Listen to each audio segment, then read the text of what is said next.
네, 슬기로운 라디오 생활 2부는 매일매일 각 분야 전문가들과 함께 생활 속 다양한 궁금증 해결해 보겠습니다. 자, 최근 잇따라 나온 부동산 대책과 세제 변화로 인해 주택 계약 시기, 보유 기간, 거주 기간 등에 따라 세금이 각기 달라지죠. 자, 그래서 시장에선 혼란스럽다는 소비자분들이 많으십니다. 자, 오늘 세무상담 시간에는 10월 5일까지로 다가온 종부세 합산 배제 신청 그리고 개정된 부동산 취득세 관련해서 자세히 알아보겠습니다. 자, 방송 들으시면서 부동산과 관련된 세금 고민으로 머리가 복잡하다 하시는 분들, 또 절세 방법 궁금하시면 단문 50원, 장문 100원의 정보 이용료가 있는 샵 0945번으로 보내주시길 바랍니다. YTN 라디오 애플리케이션과 유튜브 댓글창도 열려 있습니다. 자, 그럼 함께 말씀 나눌 분 모셔보죠. 신한은행 부동산 투자자문센터 팀장이신 우병탁 세무사와 함께합니다. 안녕하세요. 네, 안녕하세요. 네. 이게 멘트하는데 키보드를 치고 계셔서 네, 죄송합니다. 소리가 많이 들어간 것 같아요. 네. 뭐 잘 보내셨죠? 네, 잘 지냈습니다. 예. 오늘 좀 부득이하게 지난과 좀 풍경이 다르다면 마스크를 좀 끼고 네. 방송해야 됩니다. 조금 워낙 많은 정보를 가지고 오시기 때문에 힘드셔도 네. 조금만 양해를 부탁드리고요. 네, 알겠습니다. 자, 10월 5일까지 종부세 합산 배제 신청 기간이라고 합니다. 이 종부세는 알겠거든요. 근데 네. 합산 배제는 뭘까요? 네, 우선 종부세의 경우에는 올해부터 이제 그 공시가격 상승하고 세율 인상 때문에 부담이 굉장히 커졌는데요. 예. 그 중에서도 이제 다주택자의 경우에는 종부세 부담이 더 크게 늘어납니다. 그런데 다주택자의 주택들 중에서 가령 예를 들면 민간 임대주택으로 등록한 주택, 아니면 가정용 어린이집, 기숙사나 아니면 사원용 주택 같은 경우에는 종부세 대상에서 배제를 해주고 있습니다. 예. 다만 이제 신청이 된 경우에만 배제를 해주기 때문에 대상이 되는 경우에는 기한 내에 신청을 하셔야 됩니다. 예. 민간 임대주택이라고 하면 이 각종 주택을 포함해서 일단 대상이 되는 거죠? 네, 임대주택, 실제로 임대를 놓고 있는 집들 중에서 예. 구청에 민간 임대주택으로 등록한 집을 임대주택이라고 하고요. 예. 이 중에서도 처음 임대를 놓을 때 공시가격이 수도권의 같은 경우에는 6억, 그다음에 지방의 경우에는 3억 이하였던 것을 합산배제 대상인 임대주택이라고 합니다. 예. 그럼 신고할 때 주의할 점이 어떤 게 있을까요? 18년 9월 14일 이후에 새로 사서 조정대상 지역의 집을, 그러니까 서울과 같은 조정대상 지역의 집을 새로 사서 임대주택으로 등록한 것들이 있는데요. 예. 이 경우에는 임대주택으로 등록이 되어 있어도 대상이 아닙니다. 그래서 이 점을 주의하셔야 되고요. 임대를 놓고 있는 기간 중에 5% 이상 임대를 증액 제한의 요건을 해당이 되는데 이걸 위반한 경우에도 역시 약정 위반으로 신청을 할 수가 없습니다. 예. 대신에 이 5%를 위반한 사실 부분은 19년 2월 10일, 그러니까 작년 2월 12일에 개정이 됐기 때문에 예. 그 이전에 임대차 계약에서 위반을 한 경우에는 올해는 합산배제 신청이 가능합니다. 가능하다. 네. 일단 종부세 합산배제 주택에 해당하시는 분들은 놓치지 말고 이게 10월 5일까지, 다음 달 5일까지인 거죠? 네, 원래는 9월 30일까지인데 이번에 9월 30일이 추석 연휴가 껴서 5일까지로 연장됩니다. 예. 자, 10월 5일까지 신청을 하셔야 할 것 같고요. 자, 이번에는 개정된 부동산 취득세에 대한 이야기 좀 자세히 나눠보도록 하겠습니다. 일단 부동산 세금은 참 자주 바뀌어요. 네, 국세, 양도소득세 이런 것들이 바뀐 지 얼마 안 되는데 예. 취득세도 또 바뀐 거죠. 그러니까요. 이번에 취득세가 바뀐 거죠? 네, 그러니까 지난번에 다루었던 세법 개정안 부분은 국세, 그러니까 이제 소관부서가 기획재정부하고 국세청 그리고 세무서인 세금이었고요. 예. 이번에 바뀐 부분은 이제 지방세법은 행정안전부와 구청에서 담당을 하고 있습니다. 그래서 2020년 국세 세법 개정이 먼저 일어났고 이번에 지방세인 취득세도 개정이 추가로 된 것입니다. 예. 취득세라는 말 자체가 각종 부동산을 살 때 내게 되는 세금인 거잖아요. 네, 그렇게 이해하시면 됩니다. 예. 개정된 취득세는 언제 어떻게 좀 바뀌는 겁니까? 네, 지난 7월 10일 7.10 대책에서 처음 발표가 됐고요. 그대로 법이 만들어져서 예. 8월 11일에 국회를 통과했습니다. 예. 그래서 8월 12일부터 강화된 취득세 법률이 적용되는데 가장 핵심이 되는 부분은 세율이 올랐다라고 하는 거고요. 예. 가령 개인이 8월 12일 이후에 서울과 같은 조정대상 지역에서 두 번째 이상의 집을 살 경우에는 두 번째 이상의 집과 그다음에 비조정 대상 지역에서 세 채 이상째를 살 때에는 8%, 그리고 조정 대상 지역에서 세 채 이상을 살 때에는 12%로 세율이 올라가게 됩니다. 예. 그리고 법인 같은 경우에는 뭐 지역도 상관없이 주택 수도 상관없이 가장 높은 12% 세율이 적용이 되고요. 증여로 취득을 하는 경우, 그러니까 돈 주고 사는 경우가 아니라 누군가로부터 무상으로 받는 경우에도 서울과 같은 조정 대상 지역은 공시가격이 3억이 넘는 것들은 역시 12%로 중과가 됩니다. 예, 세율이 일단 최대 12% 부과가 되고요. 네. 자, 그러면 기존 세율을 좀 알아야 비교가 될 것 같은데 원래 세율은 얼마였습니까? 네, 개정되기 전 주택의 취득에 대한 세율은 원래 주택의 가격에 따라서 1%에서 3%였습니다. 구입하는 주택의 가격이 6억 원 이하라면 1%, 예. 6억 원에서 9억 원 사이라면 1.1에서 2.9%, 그다음에 9억 원 초과는 3%였었습니다. 지역에 따른 차이도 없었고 3주택까지는 주택 수가 몇 채냐에 따라서 차이도 없었습니다. 다만 이제 4주택의 경우에만 4%였었거든요. 예. 그러니까 다시 얘기하면 1%에서부터 4%였던 것이 8%, 12%로 올라갔다고 생각하시면 됩니다. 굉장히 많이 오른 거 아닙니까? 굉장히 많이 오른 거죠. 예. 그래도 이 세율로만 들어서는 감이 잘 안 오는데 예를 들어서 설명을 좀 해주세요.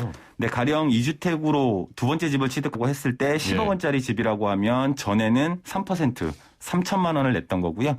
이제는 8%, 8천만 원을 내야 되는 상황입니다. 그래서 조정 대상 지역의 3주택이라면 1억 2천만 원이니까 3배를 내야 되는 거고요. 예. 이게 5억짜리 집, 조금 작은 것들로 하게 되면 금액이 더 많이 올라가게 됩니다. 그러니까 1주택이라면 예전에는 500만 원만 냈으면 되는데 예. 이제 3주택자의 경우에는 5억 이하짜리는 6천만 원을 내야 되니까 12배인가요?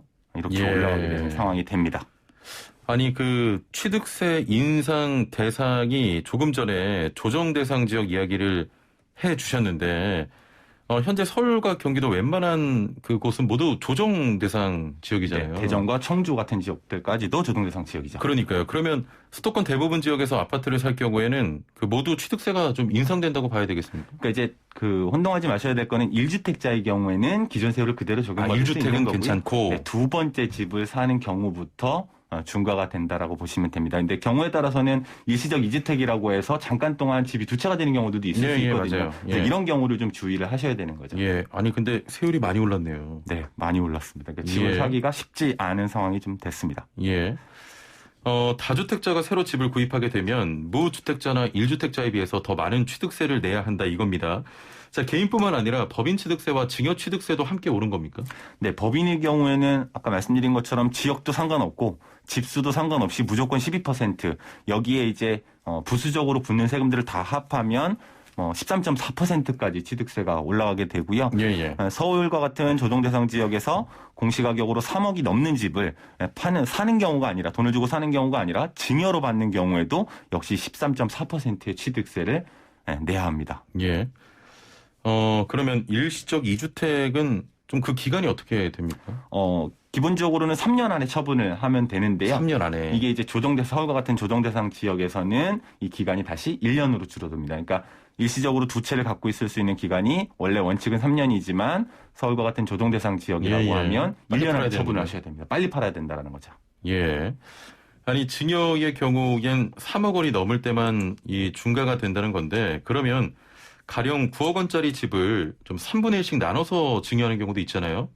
낮은 세율이 적용이 됩니까? 그렇지는 않습니다. 어떤 집을 증여를 해줬는데 그 집이 3억 원을 넘느냐 넘지 않느냐, 즉 중과세냐 일반과세냐 하는 것을 판단할 때는 증여해주는 지분이 아니라 집 전체의 가격을 기준으로 3억이 넘는지를 판단하기 때문에 쪼개서 증여를 하더라도 취득세는 중과가 됩니다. 그렇군요. 자, 그럼 결국 몇 채의 집을 가지고 있다고 보느냐 하는 게 중요한 부분일 것 같은데 가지고 있는 그 집의 수는 어떻게 판단을 합니까? 네, 원칙적으로 세대를 기준으로 하는데요. 흔히 가족이라고 얘기하는 것으로 이해를 하시면 됩니다.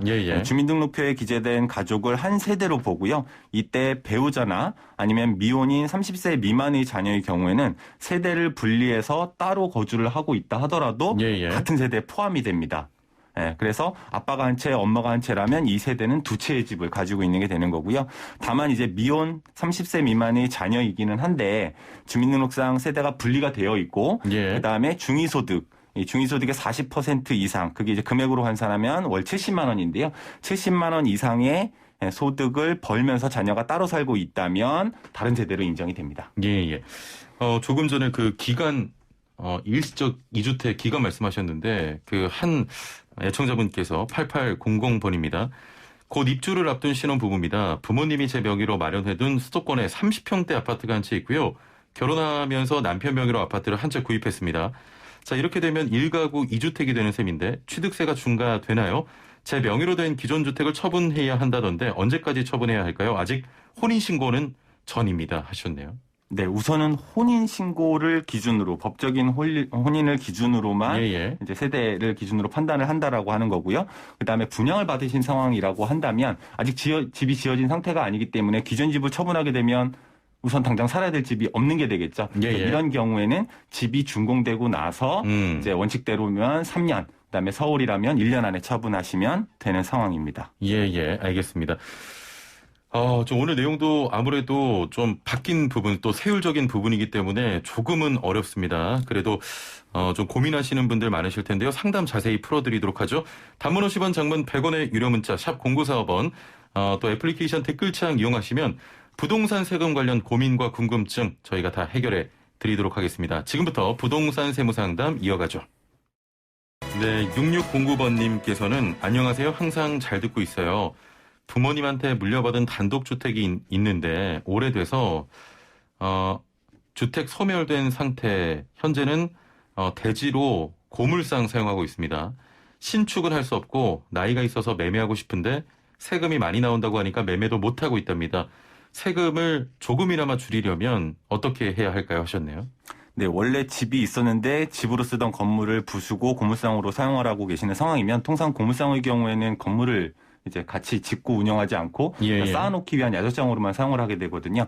이렇게 되면 우리가 흔히 얘기하는 나대지, 즉 그 사업용으로 사용하지 않는 비사업용 토지에 해당이 됩니다. 그러니까 건물을 지어서 운영할 수 있는 땅을 이제 건물을 짓지 않고 운영하는 거기 때문에 비사업용 토지가 돼서 양도세가 중과가 되는 거기 때문에 나중에 팔기 전까지 일정 기간 동안 건물을 올려서 파는 것이 가장 세금을 줄일 수 있는 방법 중에 건물을 올려서 하나고요. 파는 방법. 그렇죠. 그러니까 대지니까 그렇게 하시는 게 가장 좋은 방법이고 고물상 같은 경우에는 경우에 따라서는 즉 야적장 같은 물건을 쌓아놓고 있는 것들이 경우에 따라서는 사업용으로 인정받을 수 있는 경우들도 있습니다. 그래서 대신에 이제 요건을 좀 갖춰야 돼요. 그런 내용들을 같이 살펴보실 필요가 있습니다. 예. 가격만 좀 저렴하면 제가 좀 사고 싶네요. 뭐 땅을 가지고 있다는 게 나쁜 일은 아니죠. 예. 7020번님, 1주택자인데 역시 1주택자인 부모님을 모시게 돼 2주택이 됐습니다. 부모님 집은 전세를 주고 있고 지금 살던 집을 팔고 이사 가려고 하는데 그럼 3주택이 돼서 취득세를 높게 내야 할까요? 하셨네요. 네, 그렇지는 않습니다. 65세 이상의 부모님을 동거봉양, 같이 살면서 봉양하기 위해서 합가를 한 경우에는 같이 모시고 살더라도 별도로 독립된 세대로 인정을 해줍니다. 그래서 새로 집을 산 뒤에 마찬가지로 이것과는 별개로 어떤 집을 가지고 있는데 새로 집을 사서 일시적으로 2주택이 된 경우에도 일정한 기간, 즉 원칙적으로는 3년, 조정대상 지역에서는 1년 안에 처분하면 역시 중과가 되지 않기 때문에 이 상황이 두 개가 겹치더라도 새로 사는 집을 3년이나 1년 안에 처분하시게 되면 새 채로 보지 않습니다. 중과되지 않습니다. 아, 그렇군요. 6028번님, 저는 1주택자인데 상속으로 집을 받게 됐습니다. 아직 상속 등기는 하기 전인데 이런 경우에도 취득세가 중과됩니까 하셨네요. 네, 취득세 중과는 매매로 돈을 주고 집을 사는 경우와 증여받은 경우에만 중과세 대상입니다. 상속의 경우에는 내가 자의적으로 선택할 수 있는 게 아니잖아요. 그래서 불가피한 거기 때문에 중과세 대상이 아니고요. 매매할 때 아까 말씀드린 1에서 3% 혹은 8%나 12%의 이의세율이 전혀 아니라 별도로 상속의 경우에는 국민주택 규모 이하의 집에 대해서는 2.96%, 그다음에 그걸 넘는 30평대 이상의 주택은 3.16%만 내시면 됩니다. 자, 2574번님, 결혼으로 2주택자입니다. 양도세 비과세 요건은 어떻게 됩니까? 하셨네요. 결혼으로 2주택, 그러니까 각자 한 채의 집을 가지고 살다가 결혼을 하게 되면서 2주택이 된 경우에는 혼인신고를 하고 나서 그때로부터 5년 내에 먼저 파는 집은 중과를 하지 않습니다. 그래서 만약에 그 집에 대해서 거주요건, 2년 이상의 거주요건이나 이런 비과세 요건을 갖췄다라고 하면 중과가 되지 않을 뿐만 아니라 비과세도 이상 없이 받을 수 있습니다. 대신에 5년을 넘어가게 되면 이런 혜택이 사라지게 되니까 혼인한 날로부터 5년 안에 처분하시는 것을 고민하시면 되겠습니다. 혹시 조정 대상 지역이나 이런 건 관계가 없습니까? 애초에 조정 대상 지역이 아니었다라고 한다면 중과 대상이 아니니까요. 그냥 역시 일반 세율로 가셔야 되는 거고요. 그러면 좀 정리를 해볼게요. 복잡한 내용이기 때문에. 취득세는 2주택 경우에는 1년 이내에 팔아야 하고 설이라면 네. 양도세는 그럼 5년 이내란 말씀이십니까? 그러니까 혼인합가의 경우에는 혼인합가의 경우. 5년 안에 처분하면 예. 중과 대상이 아니라 일반 세율로 세금을 매겨주고 비과세도 받을 수 있다. 알겠습니다. 자, 1402번님. 집 한 채 있고 분양권 한 채가 있습니다. 분양권은 아직 공사 중이기 때문에 3년 안에 기존 집을 팔 수도 없는데 그러면 나중에 분양권 받은 집이 준공되면 2주택으로 취득세가 중과되나요? 하셨네요. 네, 분양권의 취득 시점에 따라서 달라지게 되는데요. 이제 올해 7월 10일 이전에 분양 계약을 체결을 한 거라면 예. 네, 준공 시점이 지금부터 나중, 그러니까 중과가 시행되는 지금 이후의 시점이라고 하더라도 예전처럼 1에서 3%의 세율을 적용받을 수가 있습니다. 이번에 세법을 개정을 하면서 710 대책 이전에 계약을 하고 계약금을 지급한 것들은 즉 분양의 경우에도 종전대로 세율을 부과한다고 규정했기 때문입니다. 예. 자, 0274번님. 살던 집이 재건축되면서 거주할 집을 대체주택이라고 해서 구매를 했습니다. 재건축이 되고 나면 입주를 하고 대체주택을 팔 계획인데 이때도 일시적 2주택이 적용이 되나요? 하셨네요. 네, 살던 집이 재건축되면 집을 아파트를 허물어야 되니까 옮겨가서 살아야 될 집이 필요하겠죠. 예. 이걸 대체주택이라고 하고요. 이 경우에도 역시 일시적 2주택이 인정이 됩니다. 그래서 이 경우에는 재건축된 집의 입주 시점으로부터 예. 역시 원칙적으로 3년 안에 처분하시면 비과세를 받을 수 있습니다. 그러니까 중과세 아니고 기본 원칙적인 세율을 받을 수 있습니다. 예. 2427번님. 구리시에 집이 있는데 은평구에 주택 한 칸을 샀습니다. 구리시가 과열 지구가 돼서 양도세가 엄청 많아졌습니다. 2년 내로 매매도 안 돼요. 비과세로 둘 다 처분할 수 없을까요? 하셨네요. 지금 상황이 은평구에 집이 있는 상황이고 예. 그다음에 구리시에 집이 있는데 새로 사신 은평구에 상황이다. 주택 한 칸을 구매를 하셨고요. 구리시가 과열지구가 돼서 이 양도세가 엄청 커졌다. 2년 내로 매매도 안 되는데 이 비과세로 둘 다 좀 처분할 수 있는 방법이 없겠냐 이런 질문인데요. 그러니까 비과세를 받기 위해서는 아까 말씀드린 것처럼 지금 투기과열지구하고는 상관이 없고요. 예. 구리도 그렇고 서울 은평도 마찬가지로 조정대상 지역입니다. 예. 둘 다 조정대상 지역이기 때문에 만약에 사신 시점이 작년 19년 12월 16일 이후였다라고 한다면 1년 안에 기존 집을 처분하시는 수밖에는 달리 방법이 없습니다. 예. 1년 안에 좀 처분하는 방법밖에 없겠다. 네, 맞습니다. 예, 예. 1331번님, 제 명의로 한 채, 부모님 명의로 한 채 보유 중입니다. 현재는 따로 살고 있지만 내년에 합가를 하려고 하는데 노부모의 경우 1주택으로 인정해 준다는데 맞는 건가요? 제가 살던 데는 전세 내놓을 예정입니다. 하셨네요. 네, 부모 봉양을 위해서 각각 한 채씩 집을 가지고 있던 부모와 자식 세대가 합치는 경우에는 예, 예. 역시 5년 안에 10년 안에 처분을 하게 되면 양도세에서도 비과세를 받을 수가 있습니다. 예. 8054번님, 김포집 4억이고 18년 살았고요. 서울집을 계약했습니다. 김포집은 아직 안 팔렸고, 자, 2년 내가 아니고 1년 내에 팔아야 합니까? 하셨네요. 그러니까 18년 9월 13일, 그 다음에 18년 9월 13일부터 19년 12월 16일 사이에 이사를 가기 위한 일시적 2주택 상황이 됐다면 예, 예. 이때는 처분 기간이 2년이었습니다. 그런데 19년 12월 16일 이후에 산 경우에는 이게 이제 1년으로 줄어들었던 상태인 거고 예. 그다음에 추가로 19년 12월 16일 이후에 산 경우에는 1년 안에 기존 집을 처분해야 될 뿐만 아니라 새로 산 집의 전입도 1년 안에 하셔야 됩니다. 예. 그래서 이렇게 2년이 그러니까 12, 16 대책 이전에 샀다면 2년이었지만 처분 기간이 예. 지금은 1년 내 처분, 1년 내 전입이라는 조건이 붙었다라고 하는 거고요.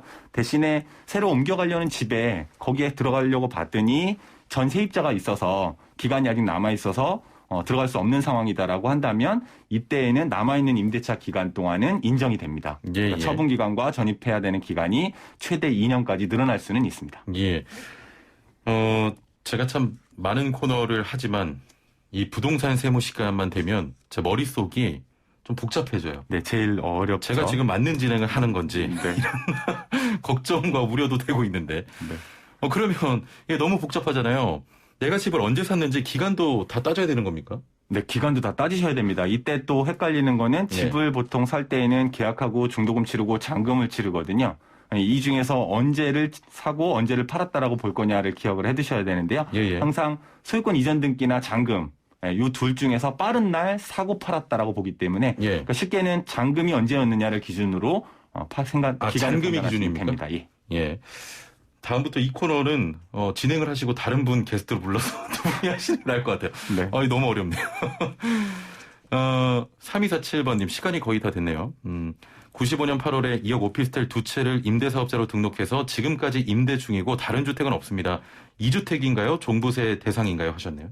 임대주택으로 등록한 것들 중에서 오피스텔을 포함해서 처음 임대를 등록할 당시에 역시 이제 수도권의 경우에는 공시가격이 6억, 그다음에 수도권이 아닌 다른 지방 지역의 경우에는 3억이 넘지 않는 집을 예. 등록을 했고, 이러한 임대주택으로 등록해서 5년의 기간 동안, 이걸 이제 의무 임대 기간이라고 하는데요. 이 기간 동안 계속 임대를 주고 있다면 종부세에서는 빠집니다. 그러니까 종부세 대상이 아니고 재산세만 납부를 하시면 됩니다. 종부세 대상은 아니고 재산세만. 네, 납부하시면 됩니다.